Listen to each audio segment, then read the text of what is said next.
Olá pessoal, muito bom dia, muito obrigado pela sua audiência, muito obrigado por você levantar cedo, como você tem feito aí todos os domingos, para acompanhar aqui o nosso Domingão do Carlão. Antes de apresentar meu convidado, eu queria agradecer aqui os nossos apoiadores, a Employer, que entende tudo do RH, agradecer também o pessoal da revista Agro Revenda, que é a plataforma de conteúdo da distribuição do agronegócio brasileiro. Obrigado pelo apoio que vocês têm dado ao nosso programa Fala Carlão e ao Domingão do Carlão, enfim, todas as nossas iniciativas.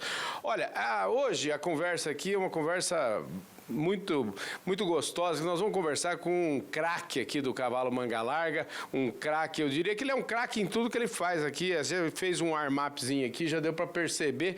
Eu estou falando do Fernando Tardioli Lúcio de Lima, que acaba também de ser eleito o presidente da Associação Brasileira dos Criadores do Cavalo Manga Larga. Obrigado pela sua gentileza de topar essa conversa, viu, Fernando? Imagina, Carlão, um prazer estar aqui com você, com todos os espectadores, né, do Domingão com o Carlão.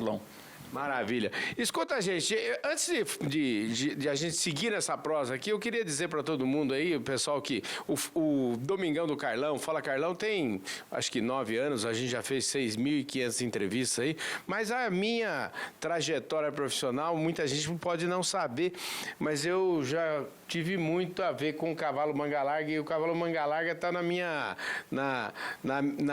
minha essência, no meu começo da minha carreira foi com o cavalo manga larga. Até brincava agora há pouco que a minha lua de mel, por exemplo, só foi possível por causa do cavalo manga larga. Eu, na época, começando minha vida, fazia foto, e eu me lembro bem que no ano que eu casei, viu, eu não tinha dinheiro nem para comprar uma panela, mas aí, através do meu trabalho com o cavalo manga larga, eu fiz umas fotos e vendia álbum, e, enfim, numa época que o manga larga tinha até um centro de eventos lá em Rio das Pedras e tal. E não é que eu consegui fazer uma bela lua de mel. Então, o manga larga, para mim, falar de manga larga é uma conversa super prazerosa. Eu queria contar, você me dá licença de ter contado essa história aqui, viu? Por favor, sabendo disso, inclusive, eu estou te mandando a ficha de filiação para você poder devolver um pouquinho de tudo de bom que o manga larga te deu nesse começo, pois então. Rapaz. Me conte um pouquinho da sua trajetória, como é que foi essa história de cavalo manga larga? Parece que muito jovem você já ganhou um presente do pai. Como é que é essa história? Carlão, eu sou paulistano, né? Minha família nunca teve absolutamente nenhuma tradição com agronegócio, de uma maneira geral, mas eu nasci apaixonado, doente por cavalos, e dizia para meu pai, falava, pô, eu quero um cavalo, e ele me levava nos leilões da Água Branca, mas me levava na grande maioria das vezes nos leilões de gado. E eu falava, pai, eu adoro gado, mas eu quero um cavalo e tudo mais.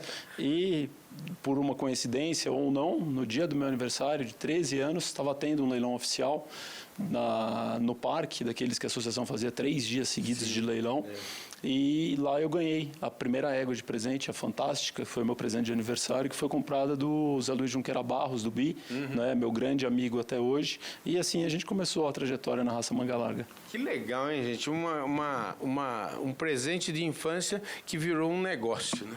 Sem dúvida nenhuma, e acima de tudo uma grande paixão, né? Uma paixão que cresceu, que se espalhou pela família e que é um grande motor e que faz realmente com que o nosso olho brilhe. Ó, Fernando, vamos falar o seguinte, antes da gente seguir nessa conversa do manga larga, eu queria falar um pouquinho de você vê, a gente está nesse ambiente bonito, vocês estão vendo aqui, parece até um estúdio aqui, mas quem que é o Fernando? Por onde a vida te levou? Você escolheu tudo que você quis fazer, ou você foi, a vida foi levando e você foi, como é que é essa escolha sua pelo direito, como é que é isso? Não, aqui nunca teve deixa a vida me levar, né? Sempre foi tudo muito planejado e tudo mais. Eu sou advogado, né? E essa é a minha profissão, minha principal atividade profissional. Trabalho, moro em São Paulo e, coincidência ou não, a gente é muito atuante no agronegócio e, evidentemente, acaba sendo uma escolha natural que a gente traga as nossas preferências, as nossas paixões também para a nossa vida profissional. Acho que quando a gente consegue conciliar isso, tudo é ainda mais prazeroso, né? Então, amo a advocacia, eu sempre digo que eu morrerei advogado, né? Mas também existe uma paixão pelo agronegócio como produtor rural, seja na criação de cavalos, seja no trabalho que a gente desenvolve, né, lá no estado de Mato Grosso do Sul, com o Nelore e com o Brangos, da Tarlin, e essa é a história, é a trajetória profissional. Eu sempre disse que precisava ser advogado e estudei e me esforcei muito tal, porque acima de tudo eu tinha um sonho de ser um criador de cavalo em alto nível e sabia como era difícil, como de fato é, né, complexo você conseguir criar cavalos em alto nível. Então, para isso eu não medi esforços e isso foi um dos motores, né, e uma ferramenta de incentivo tal, inclusive para o desenvolvimento da minha carreira. Alto nível é o que a gente precisa. Como é que se mantém em alto nível durante tanto tempo? Como é que você trabalha aqui no seu escritório? Como é que você faz para estar sempre, vamos dizer, na prateleira mais alta? Esse talvez seja o grande desafio, né, Carlão, de qualquer atividade, né? Dizem que o sucesso é como o alto da montanha, né? Você sofre muito para chegar ali, mas normalmente você dá uma olhadinha e logo desce. E para conseguir se manter em alto nível, evidentemente que a gente precisa trabalhar com propósito, a gente precisa trabalhar com paixão, a gente precisa ter um time engajado e que comungue, né, dos mesmos pensamentos e que tenha a mesma vontade de vencer e, acima de tudo, que tenha um compromisso com a excelência, né? Esse compromisso com a excelência a gente renova diariamente. Tem dias, né, que as coisas não saem conforme o planejado, tem dias que a gente enfrenta dificuldades maiores do que aquelas que já são corriqueiras e tudo mais, mas a constância e o perseverar que leva a gente adiante. Você é um cara muito reconhecido também em educação. Me conta um pouquinho como é que é o trabalho aqui de vocês? Você fez a pesquisa, né? Pouca gente sabe disso, mas eu já fui eleito em mais de uma ocasião o advogado mais admirado do país no setor de educação, em função do trabalho que a gente desenvolve aqui no escritório. Mas a nossa atuação é direito empresarial em geral, né? O franchising é uma outra grande paixão também, o que sempre me exigiu muito e foi um grande aprendizado, principalmente do ponto de vista da vida associativa, né? O que depois acabou sendo muito útil também na raça manga larga, mas a gente trabalha em várias frentes diferentes. Isso aqui é um troféu, né? Você falou Amigos do Bem, até acho que conversando aqui você já citou isso. Eu queria que você falasse um pouquinho sobre isso, responsabilidade social transformando vidas. E é muito legal essa frase, se não posso fazer tudo o que devo ao menos fazer tudo o que posso. Carlão, assim, a vida foi tão generosa conosco que é fundamental a gente conseguir reconhecer isso e, de alguma forma, tentar devolver um pouquinho, né, desse tudo de bom que a gente recebeu. Sempre digo que o que a mão direita faz, a esquerda não precisa ficar sabendo, mas os Amigos do Bem, a Alcione Albanese e toda a família, né, são pessoas queridas que têm um trabalho fantástico de transformação do país. E a gente procura estar sempre junto, muito mais do que simplesmente colaborando, mas trabalhando, desenvolvendo projetos. A gente já teve a oportunidade de tê-los conosco algumas vezes, inclusive nos nossos leilões. E aí você pegou na prateleira, você quando falou do troféu, eu não sabia nem qual era, tal, né? Mas sem dúvida nenhuma uma instituição da qual a gente tem muito orgulho de poder participar. A sua tradição é a tradição de mudar, é a tradição de sempre buscar o novo. Como é que é isso? Carlão, nesse ano eu completo, no dia do meu aniversário, eu completo 30... Aliás, eu ia te falar o seguinte, que dia que é, hein? 24 de junho, dia de São João. Mas eu completo 32 anos de manga larga, né? E nesse período a gente passou por fases muito diferentes da criação. Os primeiros 18 anos, especialmente, de muita dificuldade até acertar o caminho. A gente participava, na medida do possível, de algumas exposições e sempre ali fechando a fila e criava expectativa, falava, não, esse ano vai, chegava ali, fechava a fila de novo e num determinado momento eu falei, poxa, a gente procura fazer tudo com tanto critério, de uma maneira tão profissional, será que é só essa atividade do cavalo que a gente não consegue acertar e encaixar os desafios? E a partir de 2010 a gente fez uma grande virada na nossa criação. Em 2010 fizemos a nossa primeira grande campeã nacional égua de marcha e a partir dali aquilo foi uma injeção de ânimo tão grande, a gente se dispôs a investir, fez investimentos muito consistentes no fator humano, na assessoria técnica, né, na formação de estrutura, de infraestrutura, em genética e a partir dali mudou completamente essa história, mas sem jamais desprezar os 18 anos anteriores, tal, a origem do menino que sonhava em criar, do microcriador que ia para a exposição, levava seus animais, que carregava um fardo de feno, né, que tratava e tudo mais, e que sonhava um dia em conseguir justamente alcançar aquele objetivo que era de buscar criar em alto nível, e que também, eu sempre digo que, como eu não fui convidado para participar da festa nos primeiros 18 anos, eu ficava ali da cozinha observando muita coisa e vendo muita coisa que daria para fazer de uma maneira diferente, né, que dava para aperfeiçoar ou que estava completamente errado e dava para mudar. E a partir do momento que a gente começou a ter oportunidade de fazer isso, a gente começou a introduzir uma série de mudanças e de transformações. Essa mudança, a Grande Coração veio quando a gente mudou, né, saiu do sítio e foi para o Aras com a estrutura que ele tem hoje em Jaguariúna. Na sequência, a gente fez o nosso primeiro leilão, e aí a história da própria Tarlim, com o leilão Tarlim, se confunde com a história do Fernando e tudo mais, e aí a gente entrou numa fase completamente diferente. Legal demais essa história, né? E essa história, se você tivesse que elencar, assim, quais foram os pontos de aprendizado que você levou daqui? Bom, eu falo daqui, nós estamos aqui no seu escritório de advocacia, para falar assim, se funciona lá, o que vai funcionar aqui? A persistência, sem a menor sombra de dúvidas, né? A necessidade de planejar, não dá para fazer nada, né, de sopetão, na orelhada, é fundamental que você tenha um planejamento. A necessidade de montar um time no qual você possa confiar e que exista esse compromisso e esse comprometimento de parte a parte, e a vontade de vencer. O compromisso com a excelência é algo que é inegociável, né? E tem muitos ditados, né, alguns populares, inclusive que falam sobre isso e tudo mais, mas aqui a gente realmente tem uma obsessão com a excelência, seja aqui, seja no Aras, seja nas fazendas e tudo mais. A gente sempre brinca que tem um padrão Tarlim que tem que ser seguido, e muitas vezes o pessoal até aqui no escritório diz, isso não está padrão Tarlim, né? E tudo mais. Então, essa chatice, essa pegação no pé e tudo mais, faz com que a gente realmente consiga entregar no nível que eu acredito que é o necessário. Eu sempre falo isso, a gente tem um negócio de comunicação, uma empresa de comunicação, eu sempre digo, e lá a gente tem alguns departamentos, o departamento de criação. Eu sempre falava o seguinte, sempre dizia que o departamento de criação tinha que estar em todo quanto é lugar, né? Todos temos que ser muito criativos, o financeiro tem que ser criativo, o administrativo tem que ser criativo, não é só o chamado departamento de criação que tem que ser criativo. Agora, eu acho que você aqui, pelo que você me contou e pela história que eu sei um pouquinho do Tarlim, criatividade de vocês é um compromisso, né?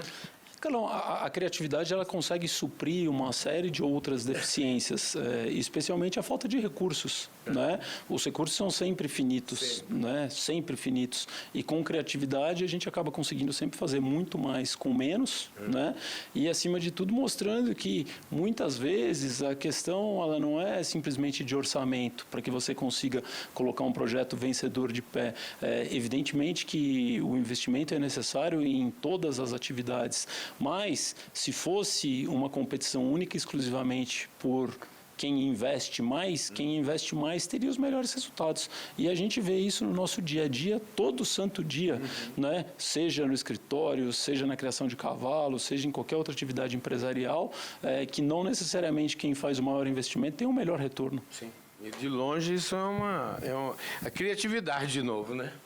A criatividade e o compromisso com a excelência, a constância, o acordar cedo, o dormir tarde, o acordar antes do seu concorrente, dormir depois dele e tudo mais, tal. Isso faz toda a diferença. E acho que também a curiosidade é um grande motor disso, né? A curiosidade é o que deixa a gente inquieto e faz com que a gente se desafie e queira sempre aprender, porque, sem dúvida nenhuma, né, todos nós aprendendo, alguns aprendendo juntos, né? Outros nem tanto, mas a gente está sempre aprendendo. Vem cá, do Manga Larga para o Nelore, como é que foi esse passo? Era um sonho antigo, né? Na verdade, a criação, a pecuária seletiva, de uma maneira geral, sempre foi uma paixão, alguma coisa que faz o meu olho brilhar. E quando o cavalo ele vinha num processo de consolidação acentuado, né? A gente estava não tranquilo, porque tranquilo jamais, você ficar tranquilo, é a história do alto da montanha, né? Sim. Você vai ter que descer. Mas quando a atividade do cavalo ela estava bem consolidada e tudo mais, eu entendi que era o momento da gente dar um próximo passo, que era partir para a complementação da pecuária seletiva e tudo mais. E o Nelore era uma escolha óbvia, inevitável e tudo mais, pela sua eficiência, por todas as características, pelo rebanho nacional. E aí a gente iniciou o projeto Nelore Tarlim no estado de Mato Grosso do Sul, em Campo Grande, onde hoje estão as nossas fazendas lá, essas focadas única e exclusivamente no gado. Rapaz, já deu para ver o seguinte, né? Estabilizou, tá tudo certo aqui, uma espécie de... Vamos mudar um pouquinho os brinquedos aqui, porque isso aqui já está resolvido. Aí você foi para o Nelore. Como é que você encontrou? Que desafio que você encontrou lá? Foi mais desafiador o Nelore ou foi mais desafiador o Manga Larga? Manga Larga, sem sombra de dúvidas, foi muito mais desafiador por uma única razão e muito objetiva: a curva de aprendizado. Nossa curva de aprendizado ali, mais aguda e tal, levou 18 anos. A gente continua aprendendo até hoje e tal, mas muito aguda. Eu sempre digo que no gado, a gente não repetiu todos os erros iniciais que pautaram a primeira fase da criação do cavalo. Então, no Nelore, a gente já começou fazendo certo. Né?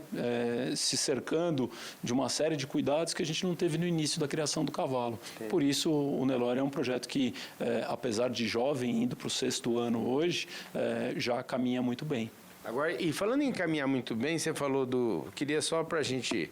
Vamos dar um fecho e uma amarração nas duas coisas, porque você é um cara que dá para perceber que sabe conta.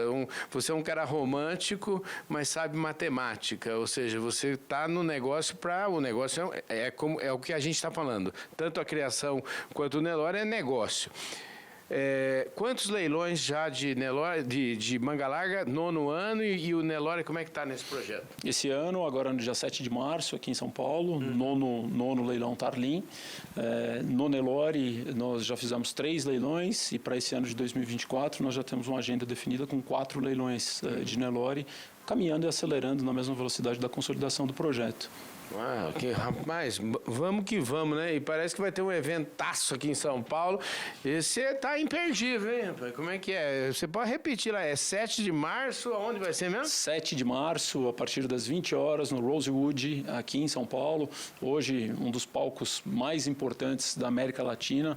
A gente colocando mais uma vez o cavalo Manga Larga no palco que ele merece, né? Com o destaque que ele merece. Eu sempre digo que o Manga Larga é a moeda forte da pecuária seletiva nacional. E todos os nossos espectadores, os amantes do cavalo Manga Larga, aqueles que acompanham o trabalho da Tarlim, vão ter oportunidade de ver, mais uma vez, uma amostra desse nosso compromisso com a eficiência, desse nosso compromisso com a criatividade, desse nosso compromisso com o que tem de mais novo, de mais moderno, né, usando todas as ferramentas de biotecnologia e nos desdobrando para encantar todos aqueles que estiverem conosco, seja presencialmente, seja nos acompanhando pela transmissão, né, numa experiência Tarlim, mais uma vez, como vocês nunca viram. Rapaz, agora vocês nunca viram, é verdade que você tem um grupo aí que você, no final, um grupo de investidores que te acompanha aí, que eles acompanham não é pelos seus olhos azuis, acompanham pelo azul da última linha dos balanços. Como é que é essa história? Me explica aí e você tem até um dia especial de encontro com essa turma, como é que é isso? Com certeza é pelo azul da última linha, né? Não tem a menor dúvida. Na verdade, o trabalho com a raça Manga Larga e a forma profissional e compromissada com que a gente sempre conduziu isso, eu digo que a gente está aqui há 32 anos e tenho convicção absoluta que estaremos aqui pelos próximos 32 também, né? Faz com que, na verdade, a gente tenha um leilão que conta com o prestígio, né, de todos os criadores da raça Manga Larga, mas que fez com que despertasse a atenção de outras pessoas que não necessariamente estavam ligadas à criação do cavalo ou mesmo ao agronegócio. São empresários, são profissionais liberais e pessoas com atividades né, profissionais das mais diferentes que passaram primeiro a frequentar o leilão e depois a querer participar, né, vendo justamente no Manga Larga uma possibilidade real, concreta de investimento, e esse movimento se iniciou já há alguns bons anos, né, e outras pessoas foram surgindo. Hoje nós temos um grupo não só de investidores, mas também de criadores, né? Hoje são 95 animais em condomínio com 85 sócios diferentes, né, só no cavalo. E a gente se esforça, se esmera para que o investimento e a confiança que eles depositam no trabalho da Tarlin gere todos esses frutos. E a recorrência e a fidelidade desse público são o maior termômetro, o maior indicador que a gente tem, Carlão, de que a gente realmente vem desenvolvendo um trabalho compromissado. E o compromisso com a transparência, né? Anualmente, a gente reúne esse grupo num evento que se chama Tarlin Investment Day, né? Tarlin, o Dia do Investidor, para que ele receba lá uma prestação de contas, né? Analisando cada um dos investimentos que foi realizado, indivíduo por indivíduo, lote por lote, né, qual foi a taxa de retorno, e a gente procura fazer isso de uma maneira muito profissional, apresentando um comparativo, inclusive, com outros índices, né, amplamente aceitos e utilizados no mercado. Maravilha, gente do céu, que maravilha. Se eu estiver coordenando certo o meu tempo aqui, a gente vai entrar agora na reta final da nossa entrevista e, obviamente, nós vamos falar agora com o presidente eleito aí da Associação Brasileira, e eu queria que você começasse, vocês viram por tudo que a gente já falou aqui, me parece um caminho natural de você ter sido eleito presidente, hein? Não, na verdade, existe uma inquietação muito grande de conseguir levar para a nossa entidade, levar para a Associação Manga Larga, uma entidade que completa 90 anos agora, em setembro de 2024, né? Então, com muita tradição, mas, ao mesmo tempo, com uma necessidade muito grande de evoluir, né? Essa visão profissional, essa visão pragmática, técnica, pautada pela transparência, pelo compromisso com a excelência e tudo mais, é algo, né, que precisa ser refletida na nossa entidade. O cavalo Manga Larga vive um momento espetacular no mercado de elite, né?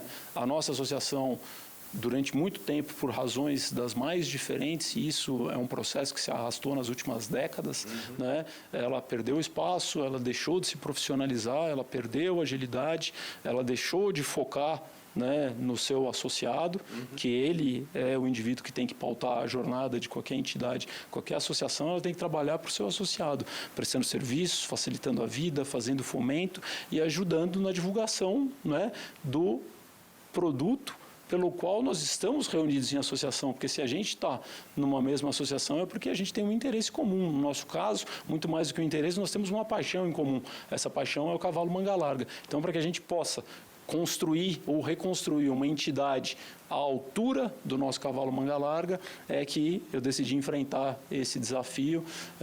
Recebemos o voto de confiança da maioria dos nossos associados e agora temos um trabalho no próximo triênio justamente para poder fazer essa transformação.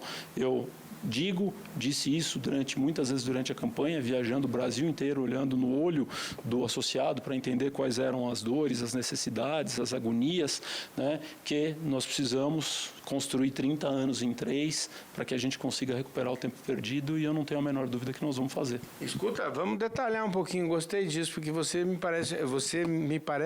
é um cara extremamente organizado, muito focado.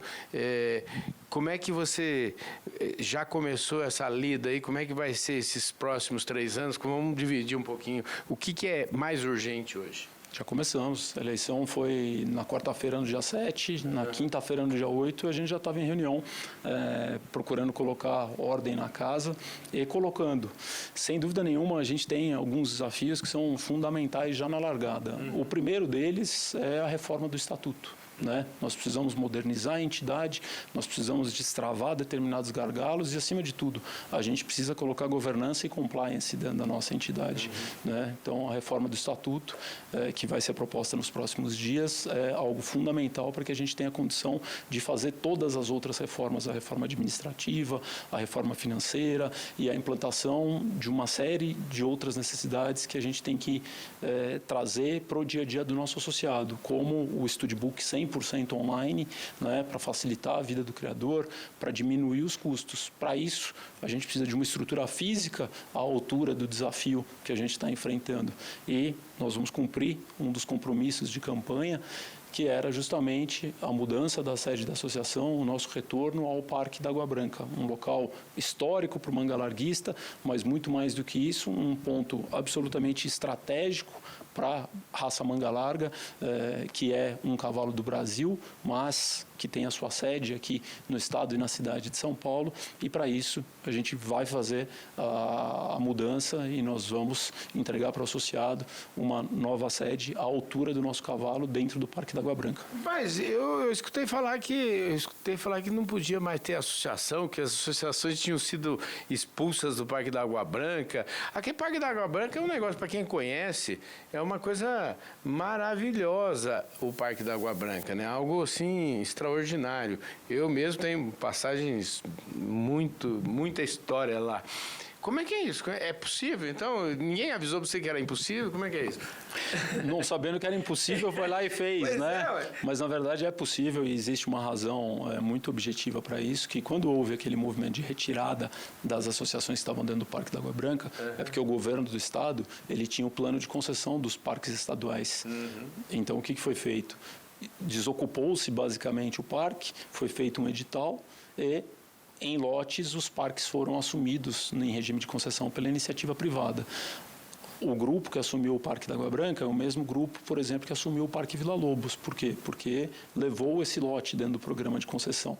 E eles têm lá concessão por décadas e, evidentemente, a gente, durante toda a campanha, já vinha travando as negociações com eles e tudo mais, esperando obviamente, o resultado da eleição para que a gente pudesse formalizar essa mudança para o Parque da Água Branca. Por isso, a eleição foi na quarta-feira. Na quinta de manhã, a gente já estava de novo sentado com eles, com tudo pronto, organizado, para que a gente possa fazer essa mudança. E imagino que vocês vão ter uma estrutura ainda muito melhor do que havia lá antes. A ideia é sempre evoluir, né? Principalmente a gente tem um parque que é tombado em grande parte da sua área, então mesmo as intervenções que são feitas nos prédios, determinadas facilidades que a gente precisa introduzir, cabeamento de internet, Wi-Fi e tudo mais, são mudanças que têm que ser feitas em harmonia com o tombamento do parque. Então é justamente nesse sentido que a gente vem trabalhar agora, para que a gente tenha uma estrutura moderna, respeitando a tradição do parque. Eu antigamente até chegava a criticar um pouco a história do cavalo só pela beleza e não pela função.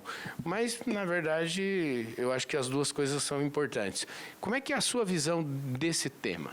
Eu achei que a gente não fosse falar do que a gente mais gosta, que é de cavalo, né? Falamos sobre tudo, sobre entidades, sobre desafios e tal, mas o cavalo manga larga é uma raça única que tem na sua característica principal a marcha.